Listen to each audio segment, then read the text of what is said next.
The Grand Canyon, just the name, conjures breathtaking vistas and ancient mystery.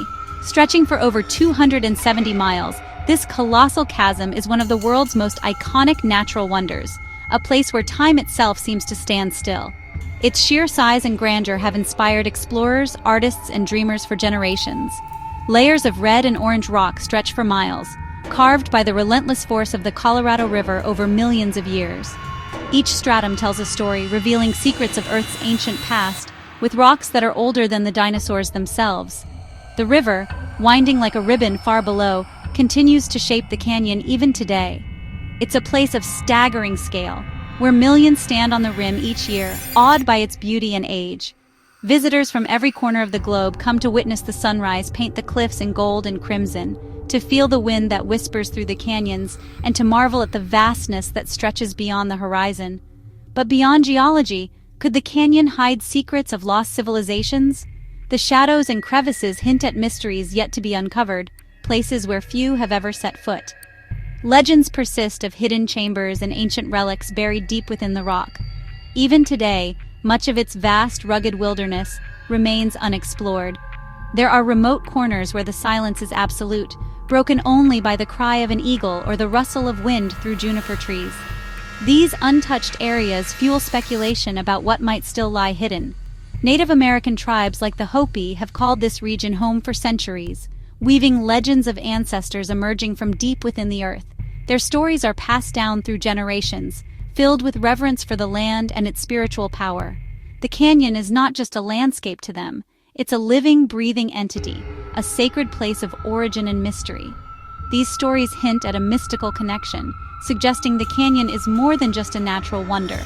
For many, it's a bridge between worlds, a place where the past and present intertwine, and where the boundary between myth and reality blurs. Could there be truth to tales of something extraordinary hidden in its depths? Some believe that beneath the surface, the canyon guards secrets waiting to be revealed, perhaps even evidence of a lost civilization. The Grand Canyon is a landscape that swallows secrets and sparks the imagination. Its vastness invites questions, and its silence seems to echo with the voices of those who came before. What if its greatest story isn't about how it was formed, but about who might have lived there? Archaeological finds hint at ancient peoples who once called these cliffs home, leaving behind only traces of their existence. We're about to dive into a legend of a lost civilization, a hidden city, and a discovery that could rewrite history. Imagine stumbling upon a secret chamber, untouched for centuries, filled with artifacts and clues to a forgotten world. Or is it just one of the greatest hoaxes ever told? The truth may be as elusive as the canyon's deepest shadows. Let's find out. Our story begins on April 5, 1909, with a headline in the Arizona Gazette: "Explorations in Grand Canyon, mysteries of immense rich cavern are being revealed." This was no ordinary news item. The article promised revelations that would challenge everything people thought they knew about the American Southwest, and it quickly captured the public's imagination. According to the article, a man named G.E. Kincaid, an explorer working in association with the Smithsonian Institution, had stumbled upon something truly astonishing during his journey through the Grand Canyon. While navigating the wild and treacherous waters of the Colorado River, Kincaid noticed strange, unnatural stains high up on a sheer canyon wall.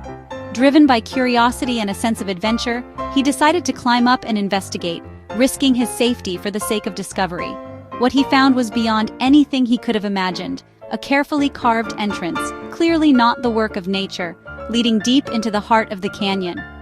Inside, he discovered a vast network of tunnels and chambers, an underground city hidden from the world above.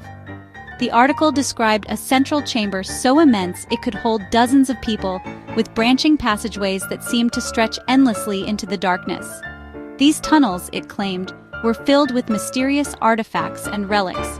Pottery, tools, and even seeds preserved in sealed vessels were said to be scattered throughout the rooms, as if left behind by a long-lost civilization. The sheer variety and quantity of these objects suggested a thriving, organized society once called this place home. Most intriguing of all, the style of the artifacts was described as Oriental, with motifs and designs that seemed to hint at connections to ancient cultures from far across the ocean. This detail fueled wild speculation about who could have built such a place, and why. The article went on to claim that the Smithsonian Institution was secretly organizing a major excavation, led by the mysterious Professor S.A. Jordan. The secrecy, it said, was necessary to protect the site from looters and treasure hunters who might destroy its priceless contents. According to the story, only a select few were allowed to know the true location of the entrance, and guards were posted to keep the discovery safe from prying eyes. This single article set off a firestorm of curiosity and debate. Could there really be an ancient underground city hidden within the Grand Canyon's walls? The idea was as thrilling as it was unbelievable. The story was so detailed, so vivid in its descriptions, that many readers found themselves torn between skepticism and wonder. Was it a clever hoax or a genuine breakthrough in archaeology? Over the years, the article has inspired countless researchers, treasure hunters, and conspiracy theorists to search for evidence of the lost city. It has become a cornerstone of Grand Canyon lore, sparking a century of speculation and debate. Was this the greatest archaeological find in American history, or just a sensational tale crafted to sell newspapers? The truth remains elusive, and the debate continues to this day. The legend was born, and with it, a flood of questions and theories. Each retelling adds new layers to the mystery, keeping the story alive for new generations. What really happened in the canyon that year? Was there truly a lost civilization, or just the power of myth and imagination at work?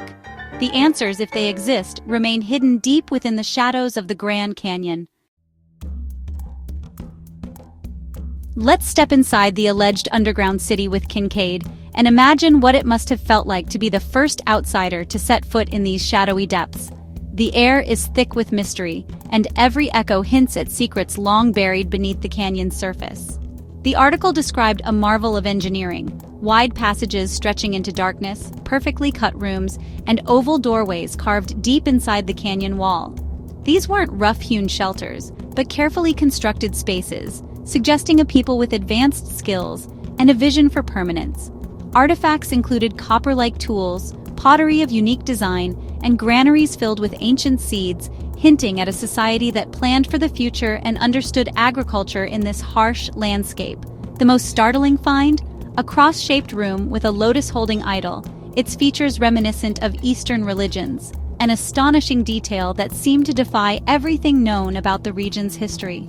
The presence of such an artifact in Arizona was a historical bombshell, raising questions about ancient contact between distant civilizations. The article painted a picture of a multicultural society with influences from Asia or Egypt, as if the Grand Canyon had once been a crossroads of the ancient world. Even more bizarre, Kincaid reportedly found a crypt filled with mummies, smaller than average, wrapped in bark-like cloth, each one carefully placed on its own carved shelf, as if preserved for eternity. The care and ritual suggested a culture with complex beliefs about death and the afterlife. Who were these people? Why did they build this city only to vanish without a trace? The questions multiply with every detail. The story was a puzzle box of tantalizing clues, hinting at a history far stranger than anyone imagined and inviting endless speculation. Was this a lost civilization, or an elaborate fabrication designed to capture the public's imagination? The details were specific enough to make people wonder, and the descriptions vivid enough to inspire generations of explorers and skeptics alike. But no physical evidence has ever surfaced. The mystery only deepened, leaving us to ponder whether the Forbidden Citadel is a lost chapter of history or simply a legend carved into the walls of the canyon itself.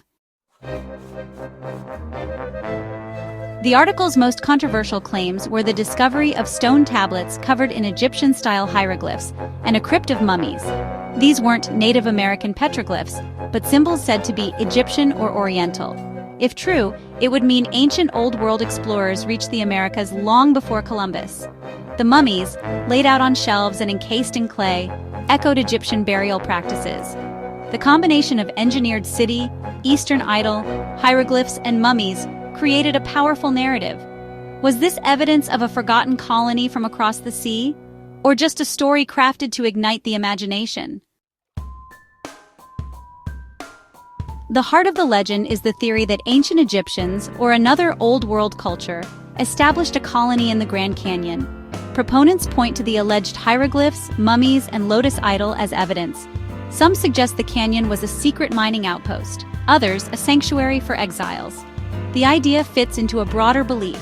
diffusionism, that ancient cultures traveled and influenced each other far more than mainstream history admits. But the theory raises big questions. How did they get there? Why is there no other evidence? The story is tantalizing but rests on shaky ground. The Smithsonian's supposed involvement gave the story credibility. The article named G.E. Kincaid and Professor S.A. Jordan as Smithsonian employees, promising a major excavation. But no follow-up ever came. No official reports, no artifacts, no confirmation. When asked, the Smithsonian has always denied any knowledge of the discovery or the people involved. For believers, this denial is proof of a cover-up, evidence so world-shattering it had to be hidden. The theory goes, if ancient Egyptians reached America, it would upend history, so the Smithsonian erased the evidence. This idea of a cover-up has become a legend itself, fueling suspicion and intrigue. The silence intended to dismiss the story only made it more enduring. Was it a conspiracy or just a lack of evidence? The absence of proof became the proof for some. The legend grew, fed by mystery and distrust.